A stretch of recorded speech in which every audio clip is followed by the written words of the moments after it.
तो कहानी की शुरुआत में हमें एक पोस्टमैन को दिखाया जाता है जो कि जंगल के बीचों बीच एक जगह पर पहुंचता है। वो उस घर के अंदर एक लेटर पोस्ट करने के लिए आया था, जबकि उस घर के अंदर एक लेडी बहुत ही लाउड स्पीकर पर लगाकर गाने सुन रही थी और वो वहां पर खून वाले कपड़ों को साफ कर रही थी। इसी घर के अंदर हम दो ट्विन बच्चों के फोटो को देखते हैं जो कि इसी लेडी के थे। अब जब वो पोस्टमैन उस घर पर जाकर नॉक करता है तो उस लेडी को उसकी आवाज नहीं आती क्योंकि वो बहुत ही लाउड स्पीकर पर गाने सुन रही थी। उस घर के बेसमेंट से पोस्टमैन को बहुत ही अजीब सी आवाज आ रही थी। अब जब उस बेसमेंट के दरवाजे को खोलता है तो उसके अंदर से एक क्रिएचर निकल कर आता है।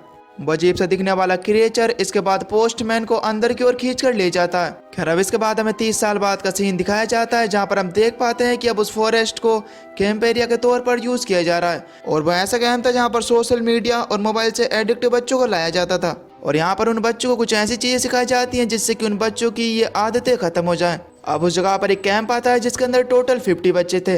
अब उन बच्चों को अलग अलग ग्रुप में डिवाइड कर दिया जाता है। यहाँ पर जो उस कैंप का मैनेजर होता है वो उन बच्चों को बताता है कि तुम्हें यहाँ पर हॉलीडे की तरह ही एंजॉय करना है। इसके अलावा आप लोग यहाँ के नेचर को एंजॉय करते हुए यहाँ पर नए नए फ्रेंड बनाएं जिससे कि आप लोगों को बहुत ही अच्छा लगेगा। खैर अब इसके बाद उन बच्चों से उनके मोबाइल्स, लैपटॉप और उनकी टैबलेट ले ली जाती हैं। अब इसके बाद उन बच्चों के अंदर एनर्जेटिक फील लाने के लिए उनका बहुत ही अच्छी तरीके से वेलकम किया जाता है क्योंकि वो बच्चे बहुत ही बोरिंग फेस के साथ क्लैपिंग कर रहे थे। फिर हम जंगल में उसी घर का सीन देखते हैं। अब क्योंकि पूरे 30 साल बीत चुके थे तो इसकी वजह से वो औरत भी बूढ़ी हो चुकी थी। उस लेडी ने उस क्रिएचर के लिए एक हिरन का भी शिकार किया था जो कि उसके बेसमेंट के अंदर बंद है। लेकिन अब वो जैसे ही उस हिरन को बेसमेंट के अंदर फेंकने के लिए जाती है तो अचानक से उसका पाँव स्लिप हो जाता है और वो खुद जाकर बेसमेंट के अंदर गिर जाती है, जहाँ पर वो क्रिएचर उस लेडी को अपना शिकार बनाकर उसे वहीं पर मार डालता है और इसके बाद फर्स्ट टाइम वो क्रिएचर बाहर निकल कर आता है। अब यहाँ पर हम देख पाते हैं कि वो क्रिएचर देखने में बहुत ही ज्यादा अजीब था और वो बहुत ज्यादा क्रीपी लुक दे रहा था। इधर दूसरी तरफ कैंप में सभी बच्चे ट्रैकिंग के लिए रेडी हो रहे थे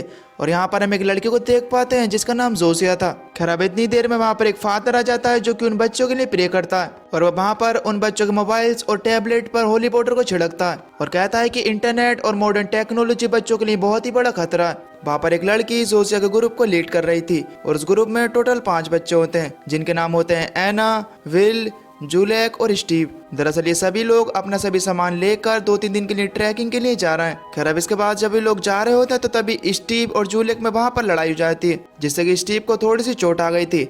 अब जूसिया उसके पास जाकर उसकी हेल्प करती है। वहां पर बिल की नजर एक मरे हुए हिरन पर पड़ती है। अब जब बिल उस मरे हुए हिरन को देखता है तो वो वहां पर चिल्लाने लगता है जिसकी आवाज सुनकर वो सभी लोग हिरन को देखने के लिए आते हैं। तब उस ग्रुप की लीडर उन्हें बताती है कि किसी जानवर का तो काम नहीं है क्योंकि कोई जानवर इतनी बुरी तरीके से तो हिरन को नहीं मारेगा। अब तभी अचानक से वहां पर जोसिया को एक आवाज सुनाई देती है। अब जब जोसिया उस तरफ देखती है जहां से उसे आवाज आ रही थी तो तभी अचानक से उसे एक पेड़ के ऊपर एक डरावना सा हाथ दिखाई देता है। खैर अब इसी तरीके से इन लोगों को वहां पर रात हो जाती है। तब उस ग्रुप की लीडर उन बच्चों से पूछती है कि आखिर तुम यहाँ पर क्यों आए हो। तब विल उसे बताता है कि मैं नंबर 1 यूट्यूब गेमर था और मेरे 1 मिलियन सब्सक्राइबर भी हो चुके थे।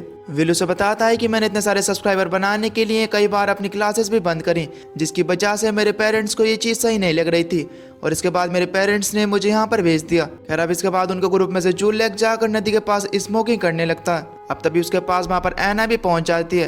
वो वहाँ पर बहुत ज़्यादा स्मोकिंग करते हैं और एक दूसरे से बातें करते हैं। अब क्योंकि काफ़ी ज़्यादा रात हो चुकी थी तो इसकी वजह से एना वहाँ से उठकर चली जाती है। अब उसके जाने के बाद जूलेक अपने बैग में से एक मोबाइल को निकालता है जो कि उसने सबमिट नहीं किया था बल्कि उसने अपने पास ही उसे छुपा कर रख लिया था। वो मजे से अपना मोबाइल चला रहा था लेकिन तभी अचानक से वहाँ पर वो क्रिएचर आ जाता है और वो वहाँ पर बहुत ही ब्रूटल तरीके से जूलेक को मार डालता है। खैर अब इसके बाद अब अगली सुबह हम देख पाते हैं कि जोसिया एक ड्रीम देखते देखते जाग गई है। जोसिया ने अपनी ड्रीम में देखा होता है कि वो अपनी फैमिली के साथ कहीं पर जा रही है लेकिन तभी जोसिया की मदर सेल्फी लेने लगती है और इसके बाद उन्हें ये पता नहीं चलता कि उनके सामने से कोई ट्रक भी आ रहा है क्योंकि उन्हें सेल्फी का बहुत ही बड़ा कीड़ा है। अब इसकी वजह से उनकी कार का बहुत ही बुरी तरीके से एक्सीडेंट हो जाता है। सेल्फी लेने वाले जरा ध्यान दो, हर जगह सेल्फी नहीं लेनी चाहिए। खैर अब इसके बाद ये सभी लोग ट्रैकिंग के लिए तैयार हो रहे थे लेकिन उनमें से एक फ्रेंड अभी भी गायब है जिसे उस क्रिएचर ने मारा है। एना उन लोगों को वहां पर बताती है कि मैंने उसे रात को पूल के पास देखा था।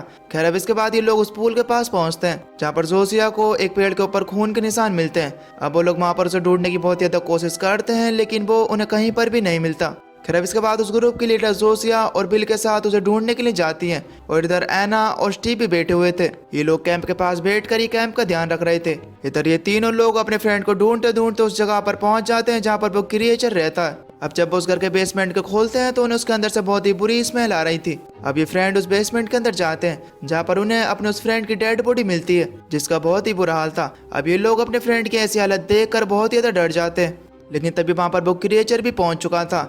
अब उस क्रिएचर को देखने के बाद वो लोग वहां पर पैनिक कर जाते हैं। अब तभी वो ग्रुप की लीडर जल्दी से पीछे के रास्ते से उन दोनों को निकाल देती है, लेकिन अब जब वो खुद पीछे से आ रही होती है तो वो क्रिएचर उसे पकड़ लेता है और वो वहां पर बहुत ही बुरी तरीके से उसे मार डालता है और इसके बाद वो उसका सर काट कर बाहर की ओर फेंकता है। अब उसका सर देखने के बाद वो बच्चे बहुत ही ज्यादा डर जाते हैं और वो जल्दी से वहां से भागने लगते हैं। इधर दूसरी तरफ एना और स्टीव भी आपस में बातें कर रहे थे, लेकिन तभी पीछे से वो क्रिएचर आकर एना के मुंह के आर पार एक रोड को कर देता है जिससे उसकी बहुत ही ब्रूटल तरीके से वहां पर मौत हो जाती है। अब स्टीव ये भयानक मंजर देखने के बाद बहुत ही ज्यादा डर चुका था और वह जल्दी से वहां से भागने लगता है। वो भागते भागते एक चर्च तक पहुंचता है और वहां पर उसी फादर से मिलता है जो कि उनके कैंप में भी आया था। अब जोसिया को फ्रेंड फादर को सारी बातें बता देता है, लेकिन फादर को उसकी बातों पर यकीन नहीं हो रहा था और उल्टा ही उसे लग रहा था कि उसने ही एना को मारा, इसीलिए वो वहां पर उसके ऊपर अटैक कर कर कुर्सी से बांध देते हैं। अब जब स्टीव की आंख खुलती है तो उसके सामने वो फादर बैठा हुआ था जो उससे कह रहा था कि मैं तुम जैसे लड़कों को बहुत ही अच्छी तरीके से जानता हूँ जो कि किसी का मर्डर करने के बाद अपने आप को बेगुनाह साबित करने की कोशिश करते हैं। अब तभी फादर को अचानक से बाहर से कुछ आवाजें आने लगती हैं,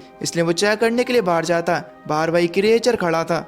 वहां पर वो क्रिएचर फादर को पकड़कर उसे बहुत ही बुरी तरीके से मारने लगता है और इसके बाद वो क्रिएचर फादर को पकड़कर एक ग्राइंडिंग मशीन में डाल देता है जिससे कि फादर के टुकड़े टुकड़े हो जाते हैं। अब जब स्टीव को इस बारे में पता चलता है कि वो क्रिएचर यहाँ तक भी पहुंच चुका है तो वो इसलिए जल्दी से अपने आप को आजाद कर एक जगह पर छुप जाता है। इधर दूसरी तरफ जोसिया और बिल भी एक आदमी के घर पहुंचते हैं और ये आदमी कोई और नहीं बल्कि वही था जिसे हमने मूवी की शुरुआत में देखा था। वो लोग वहां पर उस क्रिएचर के बारे में उन्हें बताते हैं और उनसे हेल्प मांगते हैं। तब वो पोस्टमैन उस क्रिएचर की कहानी उन्हें सुनाता है कि कुछ साल पहले एक लेडी अपने ट्विन बच्चों के साथ उस घर में रहा करती थी। फिर एक दिन स्पेस से एक टुकड़ा आकर नीचे गिरता है। जब वो बच्चे उस टुकड़े को देखते हैं तो वो अपने घर में उस टुकड़े को ले आते हैं और रात को सोते टाइम उन बच्चों ने उस टुकड़े को अपने बेड के नीचे रख लिया। लेकिन रात के टाइम उस टुकड़े के अंदर से एक ब्लैक कलर का लिक्विड निकला और वो लिक्विड उन बच्चों के अंदर चला गया, जिससे कि देखते देखते वो बच्चे एक क्रिएचर में कन्वर्ट हो गए। अब वो बच्चे इतने ज्यादा खतरनाक बन चुके थे कि उन्होंने अपने डॉग को भी मारकर खा लिया था। अब अगले दिन जब उन दोनों बच्चों का उनकी मॉम ने ऐसा हाल देखा तो उन्होंने बेसमेंट में बंद कर दिया